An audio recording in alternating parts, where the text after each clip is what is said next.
नमस्कार, आप देख रहे हैं भारत एक्सप्रेस और मैं हूं आपके साथ आनंद विजय सिंह। भारत एक्सप्रेस के आप सभी दर्शकों को स्वतंत्रता दिवस की हार्दिक शुभकामनाएं। भारत को आजादी मिली, उसके पीछे 200 साल का संघर्ष था, तो लाखों लोगों का बलिदान था। आजादी के परवानों ने देश के लिए हंसते हंसते अपनी जान न्यौछावर कर दी। देश की आजादी के लिए देशभक्तों ने न दिन देखा, न रात देखी, न मौत की परवाह की। उन्हें तो बस आजादी चाहिए थी, ताकि अपनी ही माटी पर फक्र से कह सकें, हम आजाद हैं।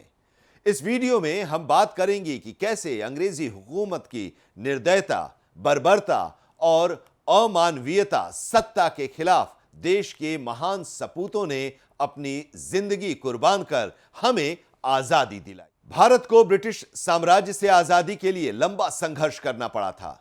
4 जुलाई 1947 को ब्रिटिश हाउस ऑफ कॉमन्स में भारतीय स्वतंत्रता विधेयक पेश किया गया था। इस विधेयक को एक पखवाड़े के भीतर मंजूरी दे दी गई थी। आखिरकार 15 अगस्त 1947 को भारत एक स्वतंत्र देश बन गया। दरअसल भारत में ब्रिटिश शासन की नींव साल 1757 में पड़ी।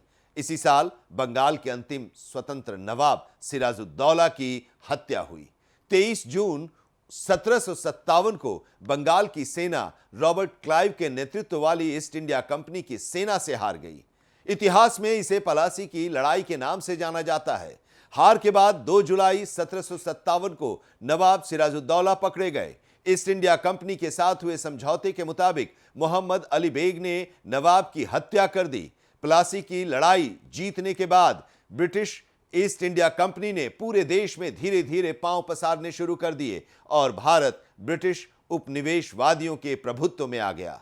1857 का स्वतंत्रता संग्राम प्लासी की लड़ाई के लगभग 100 साल बाद 1857 में ब्रिटिश शासन के खिलाफ पहला विद्रोह हुआ। इस विद्रोह की शुरुआत 10 मई 1857 को मेरठ से हुई। धीरे धीरे यह कानपुर, बरेली, झांसी, दिल्ली, अवध आदि स्थानों पर फैल गई। इसकी शुरुआत तो एक सैन्य विद्रोह के रूप में हुई थी, लेकिन जल्द ही यह क्रांति के रूप में बदल गई। पूरे भारत में ब्रिटिश सत्ता के विरुद्ध एक जनव्यापी विद्रोह शुरू हो गया। इस महान क्रांति को भारत का प्रथम स्वतंत्रता संग्राम कहा गया। 1857 के विद्रोह का एक प्रमुख राजनीतिक कारण तब के ब्रिटिश भारत के गवर्नर जनरल लॉर्ड डलहौजी की राज्य हड़प नीति थी। डलहौजी ने नियम बनाया था कि किसी राजा के निसंतान होने पर उस राज्य को ब्रिटिश साम्राज्य का हिस्सा बना लिया जाएगा। राज्य हड़प नीति के कारण भारतीय राजाओं में काफी असंतोष पैदा हुआ।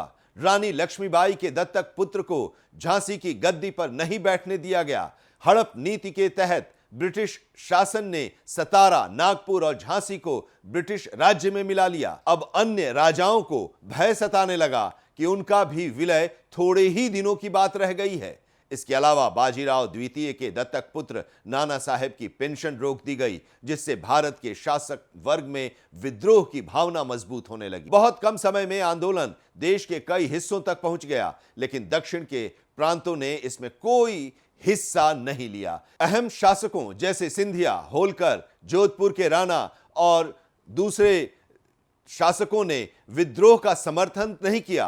1857 का संग्राम 1 साल से ज्यादा समय तक चला। इसे 1858 के मध्य में कुचला गया। मेरठ में विद्रोह भड़कने के 14 महीने बाद 8 जुलाई 1858 को लॉर्ड कैनिंग ने घोषणा की कि विद्रोह को पूरी तरह दबा दिया गया है। 28 दिसंबर 1885 को भारतीय राष्ट्रीय कांग्रेस का गठन गोकुलदास तेजपाल संस्कृत स्कूल बॉम्बे में किया गया। अंग्रेज अधिकारी A.O. ह्यूम ने इसके गठन में बड़ी भूमिका निभाई। कांग्रेस की स्थापना का शुरुआती उद्देश्य भारत के युवाओं को राजनीतिक आंदोलन के लिए प्रशिक्षित करना था। 9 जनवरी 1915 को महात्मा गांधी 46 वर्ष की उम्र में दक्षिण अफ्रीका से भारत वापस आए। फरवरी 1919 में गांधी जी ने सत्याग्रह सभा की स्थापना की। इसके बाद 1920 में असहयोग आंदोलन की शुरुआत हुई। असहयोग आंदोलन भारत में ब्रिटिश साम्राज्य के खिलाफ पहला बड़ा राजनीतिक आंदोलन था। इसने ब्रिटानी हुकूमत की जड़ें हिला दी। इस बीच भारत में क्रांतिकारी आंदोलन की भी शुरुआत हो चुकी थी। 26 जनवरी 1930 को पहली बार स्वतंत्रता दिवस मनाया गया। 12 मार्च से 6 अप्रैल 1930 तक गांधी जी ने अपने 78 अनुयायियों के साथ साबरमती आश्रम से दांडी तक की यात्रा की और 6 अप्रैल 1930 को नमक बनाकर नमक कानून को तोड़ा। सितंबर 1939 में द्वितीय विश्व युद्ध छिड़ा और ब्रिटिश सरकार ने भारत को भी इसमें झोंक दिया। द्वितीय विश्व युद्ध ब्रिटिश हुकूमत के लिए बहुत महंगा पड़ा। इसने साम्राज्य को काफी कमजोर कर दिया। 8 अगस्त 1942 को गांधी जी ने अंग्रेजी शासन के खिलाफ भारत छोड़ो आंदोलन शुरू किया। इस आंदोलन के लिए गांधी जी ने नारा दिया, करो या मरो। साल 1946 में तत्कालीन ब्रिटिश प्रधानमंत्री क्लीमेंट एटली ने कैबिनेट मिशन प्लान की घोषणा की। 2 सितंबर 1946 को जवाहरलाल नेहरू के नेतृत्व में अंतरिम सरकार का गठन हुआ। ब्रिटिश सरकार ने मार्च 1947 में लॉर्ड माउंटबेटन को सत्ता के हस्तांतरण का तरीका ढूंढने के लिए भारत भेजा। 3 जून को इंडिपेंडेंस ऑफ इंडिया एक्ट 1947 पारित किया गया, जिसके द्वारा सत्ता को 2 प्रभुत्व राष्ट्रों भारत और पाकिस्तान को सौंपी गई। इस तरह 200 सालों के संघर्ष और लाखों लोगों के बलिदान के बाद 15 अगस्त 1947 को भारत आजाद हुआ। इस साल हम आजादी की 76वीं वर्षगांठ मना रहे हैं। लंबी गुलामी के बाद जब भारत आजाद हुआ, तब लोकतांत्रिक व्यवस्था अपनाई गई और अपने हर नागरिक को शासक चुनने के लिए मतदान का अधिकार दिया। आजादी के बाद से भारत ने अब तक 14 प्रधानमंत्री देख लिए हैं।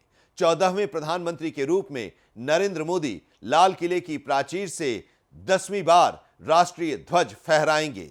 ये ऐतिहासिक अवसर है उन अनगिनत लोगों के संघर्ष, त्याग और बलिदान को याद करने का, जिन्होंने अपने प्राणों की आहुति दे दी ताकि हम आजाद हवा में सांस ले सकें।